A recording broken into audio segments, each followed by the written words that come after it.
PM धन धान्य कृषि योजना में स्थानीय स्तर पर पशुओं के स्वास्थ्य से जुड़े अभियान भी चलाए जाएंगे। साथियों, आकांक्षी जिला कार्यक्रम की तरह उसी प्रकार से पीएम धन धान्य कृषि योजना का बहुत बड़ा दायित्व किसानों के साथ ही स्थानीय सरकारी कर्मचारियों और उस जिले के डीएम या कलेक्टर पर है।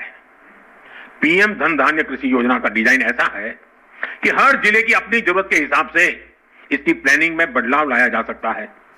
इसलिए मैं किसानों और संबंधित जिलों के मुखिया से आग्रहपूर्वक कहूंगा, अब आपको जिले के स्तर पर ऐसी कार्य योजना बनानी है जो वहां की मिट्टी और वहां की जलवायु के अनुकूल हो। वहां कौन सी फसल होगी, बीज की कौन सी वैरायटी लगेगी, कौन सी खाद कब उचित रहेगी, ये आप सबको मिलकर के एक नए तरीके से सोच समझकर निर्धार करना चाहिए और उसको लागू करना चाहिए। आपको हर क्षेत्र, हर खेत के हिसाब से प्लानिंग करनी होगी। अब जैसे कहीं पानी अधिक होता है तो वहां वैसी उपज होगी, कहीं पानी की कमी है तो वहां उस प्रकार की फसलें उगानी होगी। जहां खेती संभव नहीं वहां पशुपालन और मत्स्य पालन को बढ़ावा देना होगा। कुछ क्षेत्रों में मधुमक्खी पालन एक बेहतर विकल्प होगा। तटीय इलाकों में सीवीड फार्मिंग एक शानदार विकल्प हो सकता है। पीएम धन धान्य कृषि योजना की सफलता लोकल लेवल पर इसके इंप्लीमेंटेशन से ही होगी। इसलिए हमारे युवा अधिकारियों पर बहुत जिम्मेदारी होगी। उनके पास कुछ कर गुजरने का मौका है। मुझे विश्वास है कि युवा साथी किसानों के साथ मिलकर देश के 100 जिलों की खेती की तस्वीर बदल देंगे। और मैं आपको विश्वास से कहता हूं, जैसे ही इस गांव में खेती की तस्वीर बदली, उस पूरे गांव की इकोनॉमी बदल जाएगी। साथियों, आज से दलहन आत्मनिर्भरता मिशन भी शुरू हो रहा है। यह सिर्फ दाल उत्पादन बढ़ाने का मिशन नहीं है, बल्कि हमारी भावी पीढ़ी को सशक्त बनाने का भी अभियान है।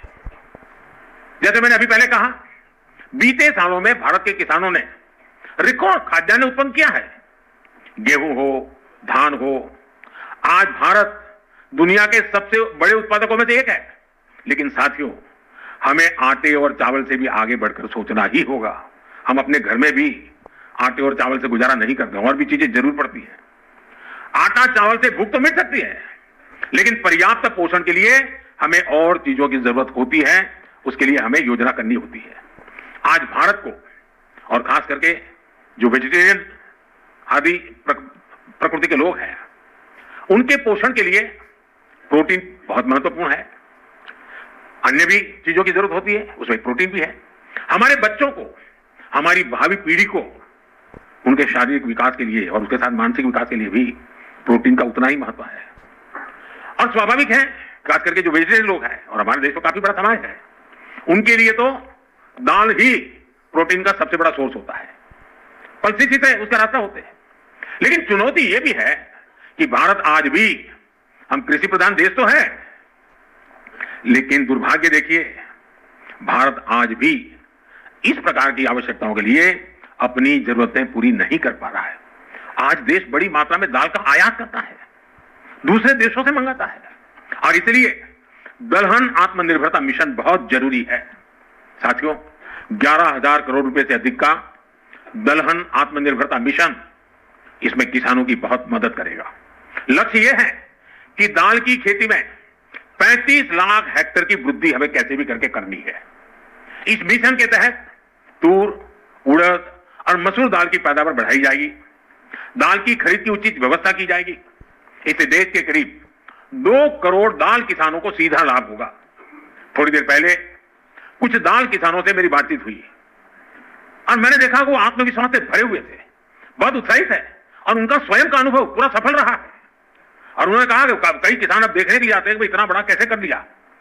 देश को दलहन में आत्मनिर्भर बनाने के लिए मैंने उनको बहुत ही मजबूती के साथ, विश्वास के साथ बातें करते हुए देखा। साथियों, मैंने लाल किले से विकसित भारत के 4 मजबूत स्तंभों की चर्चा की है। इन 4 स्तंभों में आप मेरे सभी किसान साथी, हमारे सबसे अन्नदाता, हमारे एक मजबूत स्तंभ है। बीते 11 वर्षों से सरकार का निरंतर प्रयास रहा है कि किसान सशक्त हो, खेती पर ज्यादा निवेश हो। हमारी ये प्राथमिकता खेती के बजट में भी दिखती है। बीते 11 वर्षों में खेती का बजट करीब 6 गुना बढ़ गया है। इस बढ़े हुए बजट का सबसे अधिक फायदा हमारे छोटे किसानों को हुआ है। मैं आपको एक उदाहरण देता हूं। आपको पता है कि भारत अपने किसानों को खाद पर सब्सिडी देता है। कांग्रेस सरकार ने अपने 10 साल में खाद पर 5 लाख करोड़ रुपए की सब्सिडी दी थी। मेरे आने से पहले 10 साल में 5 लाख करोड़। तो किसान साथियों, आप लोग पीएम मोदी के भाषण सुन रहे हैं और पीएम मोदी ने दोस्तों आज जितने भी जो किसान हैं, मजदूर हैं, महिला हैं, इन सभी को दोस्तों बड़ी सौगातें दी है। और साथ में दोस्तों किसानों को दोस्तों सशक्त बनाने के लिए दोस्तों पूरी तरह से पीएम मोदी ने काम कर रहे हैं। वही दोस्तों आज जो पीएम मोदी ने पीएम धन धान्य योजना का भी शुभारंभ कर दिए हैं। और दोस्तों जिन भी राज्य में किसानों के उत्पादन कम हो रहे हैं, ऐसे किसानों को दोस्तों इसमें सशक्त बनाने के लिए धन धान्य योजना का शुभारंभ कर दिए हैं। और दोस्तों किसानों को बहुत सारी योजना का भी इसमें लाभ दे रहे हैं। किसानों के लिए दोस्तों नई नई योजना ला रहे हैं दोस्तों। वही दोस्तों पीएम मोदी ने दोस्तों वही दोस्तों जितने भी जो पीएम किसान सम्मान निधि योजना के लाभार्थी हैं, उन सभी किसानों को दोस्तों इसमें 21वीं किस्त भी बहुत जल्द इसमें जारी करने वाले हैं। और दोस्तों इसमें पीएम मोदी ने जिन भी किसानों को दोस्तों नहीं मिल रहा है, उन सभी किसानों को भी दोस्तों पीएम किसान सम्मान निधि योजना के लिए आमंत्रित किए हैं। और जिनके भूमि 5 एकड़ से कम है, ऐसे किसानों को दोस्तों पीएम किसान सम्मान निधि योजना का लाभ दे रहे हैं। भाई दोस्तों जितने भी नए किसान हैं, पीएम किसान सम्मान निधि योजना का लाभ लेना चाहते हैं, तो आप लोग अपने ग्राम पंचायत के द्वारा ही दोस्तों इसमें अब जितने भी लाभार्थी हैं उनको फॉर्म भरना होगा। नहीं तो आप लोग अपने ब्लॉक के कृषि कार्यालय होते हैं, वहाँ भी जाके आप लोग पीएम किसान सम्मान निधि योजना के लिए फॉर्म भरा सकते हैं। और जिनके भूमि 5 एकड़ से कम है, ऐसे किसानों को ही इस योजना का लाभ दे रहे हैं साथियों। और 21वीं किस्त की बात करें तो दोस्तों जिन भी राज्य में दोस्तों बाढ़ से प्रभावित किसानों के फसल खराब हुए थे, ऐसे किसानों को पीएम किसान सम्मान निधि योजना का जो 21वीं किस्त जारी कर दिए हैं। और इसमें दोस्तों जम्मू कश्मीर और इसमें दोस्तों जम्मू कश्मीर उत्तराखंड के किसानों को पीएम किसान सम्मान निधि योजना का जो 21वीं किस्त मिल चुका है साथियों। और जिन भी किसानों को दोस्तों पीएम किसान सम्मान निधि योजना का जो 21वीं किस्त नहीं मिला है, उन सभी किसानों को भी बहुत जल्दी इसमें जारी कर देंगे पीएम मोदी ने।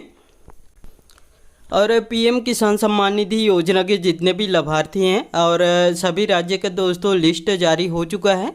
और इस बार दीपावली तोहफा के रूप में दोस्तों सभी किसानों को दोस्तों पीएम किसान सम्मान निधि योजना का जो किस्त है वो जारी कर देंगे साथियों। और पीएम मोदी ने दोस्तों आज हाल ही में दोस्तों पीएम धन धान्य योजना का भी शुभारंभ कर दिए हैं। और इसके अंतर्गत दोस्तों किसानों को लाभ दिया जाएगा साथियों।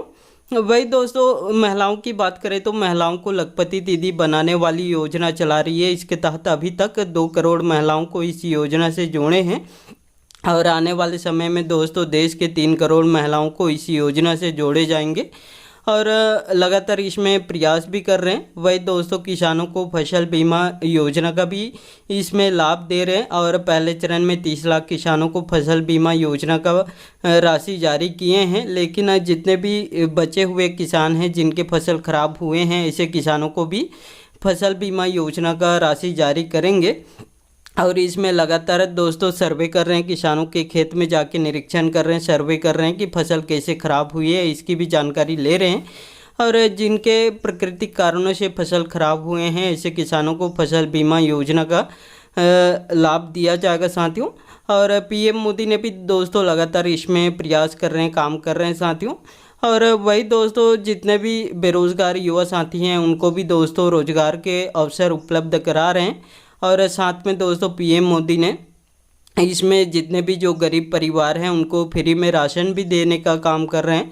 और महिलाओं की बात करें तो महिलाओं को गैस सिलेंडर भी दे रहे हैं साथियों। और इसमें अब गरीब परिवारों को 205 लाख तक मुफ्त इलाज की सुविधा भी उपलब्ध करा रहे हैं आयुष्मान भारत योजना के तहत। और इसका राशि और बढ़ने वाला साथियों। अब जितने भी आयुष्मान कार्ड धारक गरीब परिवार हैं उनको सालाना इसमें 12 लाख दिया जाएगा। और लगातार इसमें काम भी कर रहे हैं पीएम मोदी ने। और इसमें दोस्तों आज नई योजना का शुभारंभ कर दिए हैं, बहुत सारे नई योजना। और इसके अंतर्गत दोस्तों जितने भी जो गरीब परिवार हैं, इन सभी गरीब परिवारों को दोस्तों इन सभी योजनाओं का लाभ दिया जाएगा।